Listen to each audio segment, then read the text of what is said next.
Next, what we got? What we got next? ESPN Plus. Top rank. You got your boys. You had a lot of young cats on there. Yeah, the youngins on. Who you want to talk about? I'm gonna bring some of them youngins in here soon too. Abdullah Mason, Cleveland's finest. Okay. Literally. Okay. One of the sharpest young guys out there right now. I think he's only 18 years old. Okay. He fought early, huh? Yeah. Okay. I must say I missed Yeah, that. he fought early. I wrote this down.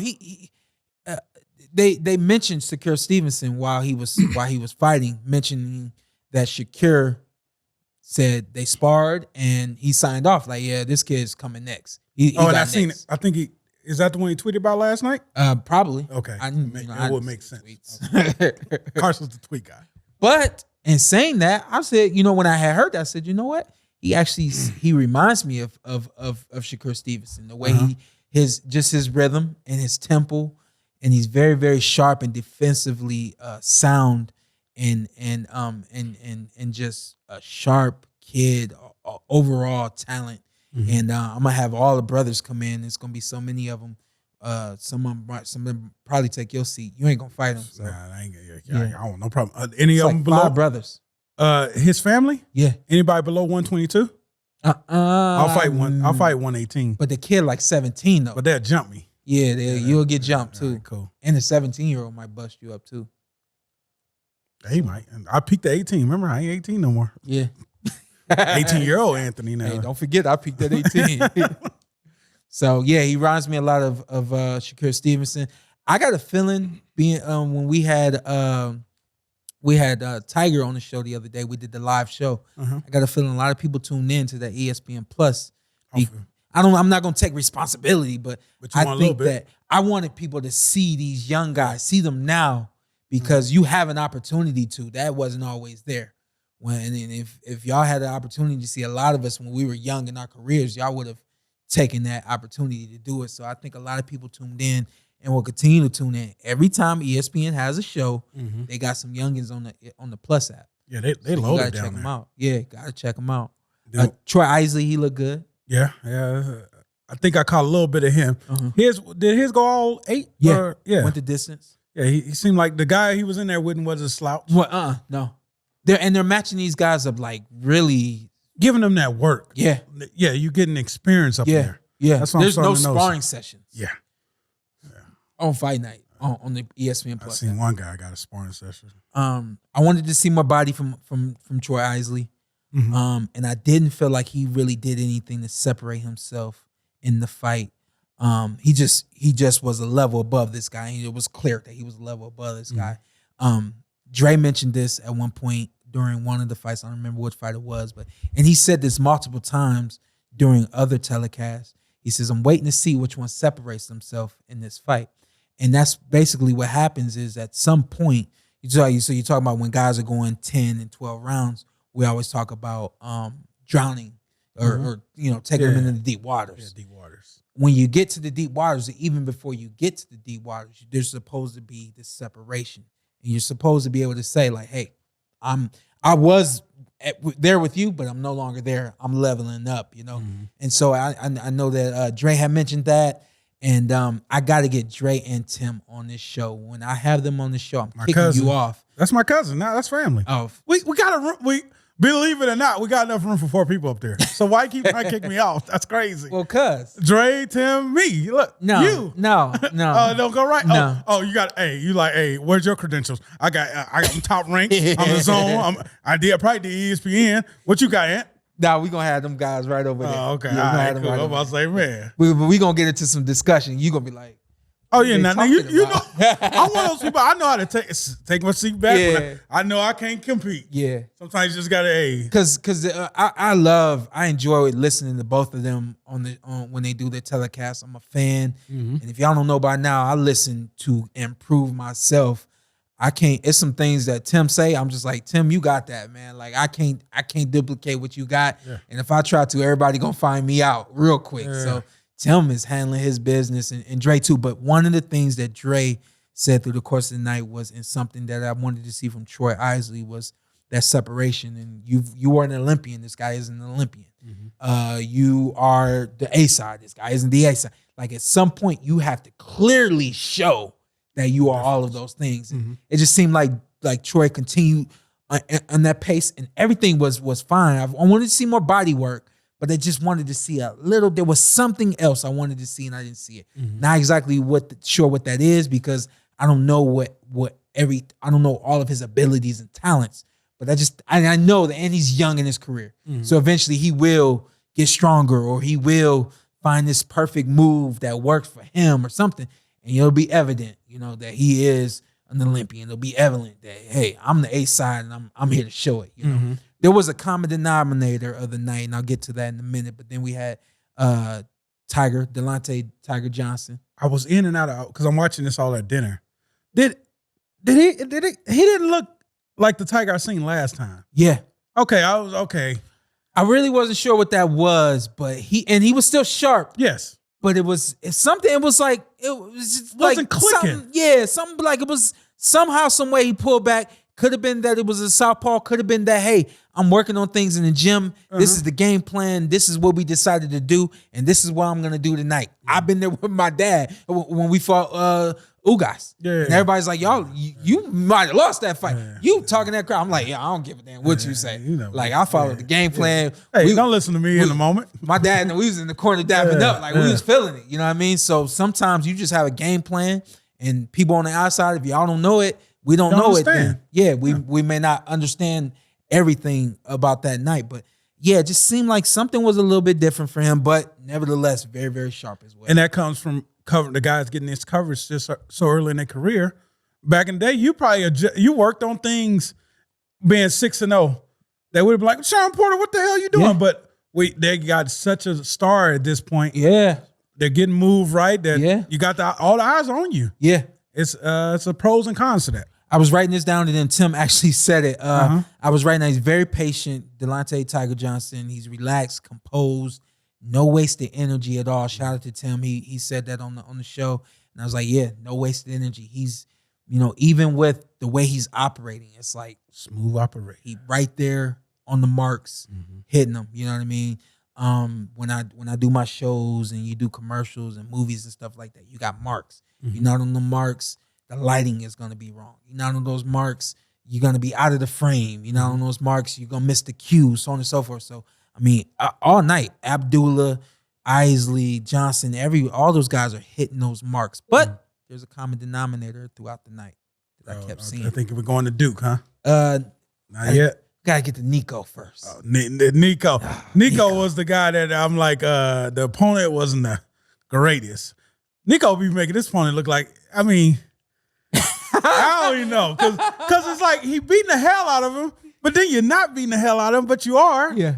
He up there celebrating. He took a big shot. Yeah. Like, Nico, man, come on, man. Don't need that. And so what he has to do is figure out what's working and do that, and then do more of that in order to, like I always say about the style that I used, it was not only an effective offensive style, but it also kept me safe. Because I was up on guys, I'm smothering guys, He said, Shawn smothers his shots. He's got to take a step back. I take a step back, I'm in the line of fire. So yeah, on my way, I'm working myself in, but then I'm too close for you, but I'm too close for me, but I'm also too close for you, So he's got to find a style or styles, things that work for him that's going to keep him safe in the ring. Being on the outside, waiting on a 1-2, and you don't have the eyes, the boxing eyes. They're not trained to see shoulders move. They're not trained to see, like, this guy throws a 1-2 and that's all he's going to throw at me. Let me make him slip. Let me make him miss the first punch and come right back. You know what I mean? So his mind's got to catch up to everything else. And the worst thing he could do is sit back and wait, which is what he did. And Shawn, I mean, we say the other guys, we give them a little criticism about what they're doing, but Nico's literally learning on the job. Yeah. And those other guys got the skill level and got all the time in. I mean, what he's been doing this about 4 or 5 years? I think so. No, he's been pro for what, 3 years? I think that's all he's been. And then, boy, he has some amateur fights. He has about, what, 15 to 20 amateur fights. All right, so he's been fighting about 4 or 5 years? all right. I just seen the kid in high school, right? And I remember him. Yeah, so he's learning on the job, and we actually seeing that. So I see you like, man, what you celebrating for? You need to be, that's a moment to learn. Yeah. Like every moment you need to be taking advantage of, because it's going to get to that point where you're gonna run into a dog. Yeah, I think last night for him, I think that he was locked and loaded. He was ready. Yeah. But I think that guy was just able to find that 1-2, land that 1-2. Obviously, that guy computed that the 1-2 is gonna work. The right hand is gonna land, and you can see where the experience level stops because when you get hit with 1-2s, and I've been in an actual fight, I'll never forget. Errol Spence Jr. He hit me with. I think he hit me with a hook, and then bop, bop, bop, and then he hit me with another hook. I said, I ain't getting hit with another guy. Hey, it was like, damn, huh? I'm not getting hit with another hook. You pick up on these rhythms and these Errol cadence. Spence, one of those guys that will 1-2 you to death. Yeah. And yeah. keep it simple. He'll do whatever he needed. Yeah. He figures it out and he does it. You know what I mean? With me, it was actually a right hook. And he hit me with it once. And I'm doing my thing. And then he hit me with it again. I was like, God damn it, I ain't getting hit with that again. Yeah. And I was able to stop that. You know what I mean? So you have to be able to compute all that, keep moving, have all these external thoughts, internal thought. I mean, there's a lot of stuff that you go through. Is it moving in slow motion for you guys when y'all in the ring? Or it's like, to me, it's like if your experience. Yeah. If I got up in there, it's like, man, what's going on? Yeah, no, it's fast. It's like we call it fast chess. But the thoughts are kind of, sometimes the thoughts are slow. More people can understand this. First game on varsity in high school. Yeah. Okay. Yeah. Yeah, okay. No, not the first game on varsity. Like the 10th game on varsity. Oh, when you like got your, the experience. Yeah, your senior year. When you're supposed to be on varsity. Your senior year. Yeah. When you're supposed to be on varsity. Yeah, you know, some of us got moved up early. And it depends. It depends on the fight, you know. For me, it was never freshman year on varsity. Oh, nothing moved too fast? Nah. In the pros, it was never freshman year on varsity. It was always I was senior year. And if any fight I would think would be like that, it was like Keith Thurman for you. I just felt like it was just so much movement. That one was so great, man. There was just so much movement. Junior year or senior year on varsity. Oh, okay. I started, I'm about to go back on your career. What about when you got in the ring with Shane Mosley? Oh, no. Manny Pacquiao. Sparring. Yeah. I'm like, come on, I'm going to humble you eventually. So just some minor struggles. Yeah. I just felt like he needed to stay focused and be more effective with what was working and not sit back and wait. That was like, I don't know what they were telling him in the corner, but sitting back and waiting was not the right thing for him to do. And he has something that, a lot of people, yourself, didn't have. He has power in the right hand. He has a right hand, so he can just work on other things. You got the power there. And he keeps it cocked all night. I'm telling you, like, we gonna spar, right? And then you can come in here and tell everybody I'm just speaking, how much power I have. You got power to stop. Bust your ass. I think I can stay up. I think he won't stop me. Nah, all right. I got 1 minute. Okay. I got 1 minute. I give you a minute and a half. 1 and a half. Can I punch you? Yeah. We fighting, baby. I can survive. Okay. Hey, what do I get? I feel like I need to win somebody. Hey, let me have your belt for a week. No. Come on. No. All right. No.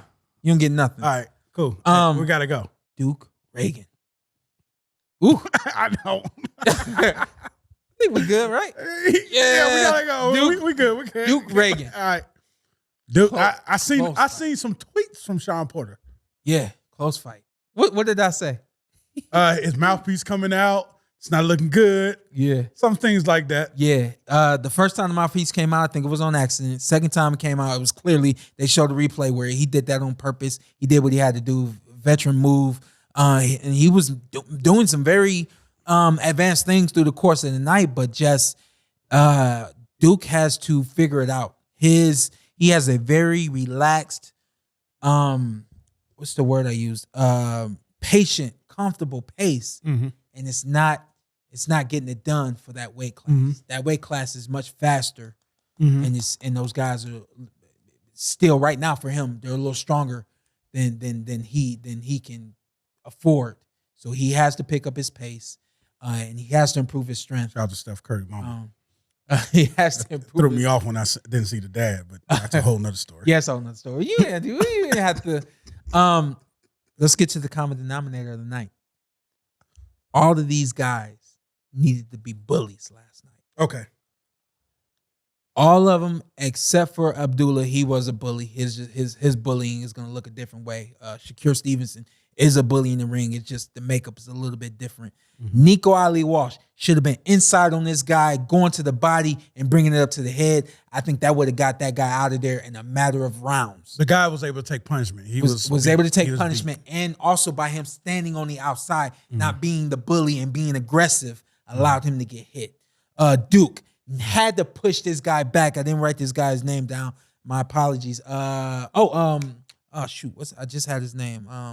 I can't remember this guy's name, but Duke needed to push this guy back. Damn, I almost had his name again. Shoot. Now we gotta get it. I'm getting it. Yeah. He needed to push this guy back and make this guy feel Luis LeBron. LeBron, yeah, had to make this guy feel him and feel that he couldn't do anything with him. And Duke just, very comfortable, relaxed pace, not enough. Delonte, Tiger Johnson, needed to be a bully. It was great working from the outside. It was great. Everything's sharp. You're picking your punches. Everything looks fantastic. But if you bully this dude, you push him back, again, first of all, you create that separation. Everybody know who's the dog tonight. You know what I mean? And beyond that, you might have done some things that really make this guy uncomfortable and force him into a fight he didn't need to be in, and he would have lost. And then, of course, Troy Isley. Clear as day with Troy, where he just needed to become a bully, impose his will on the dude, and be aggressive. And that, again, would have made the separation. But overall, man, all those guys fought fantastic. And Nico Ali Walsh needs to continue to keep working and be more consistent. And they all got the W. Yeah, they all which got all W's. matters. They just, like I said, they just learned on the job, and we're able to watch. Good thing about Robeisy and Romero. Shout out to Coach Wade. Very, very quick and simple with him. Yeah. Oh. And let me tell you why. He got the knockdown in the first round. This was a 3-round fight for you. This guy got a call in 10 days notice. Clear as day, the level separation. Yeah. You don't need to do anything for me to see that there's a change. You just come out and stand there, and the way you're moving or not moving, and the way that this guy was moving, you could just see that this guy was very unorthodox, unprepared, and on a levels low beneath you. And I thought that fight should have been stopped. 3-round fight. Yeah. So I don't mean to say he was boring, but I just thought he should have leveled up and got that dude out of there and continue to make that statement that he made against Nova.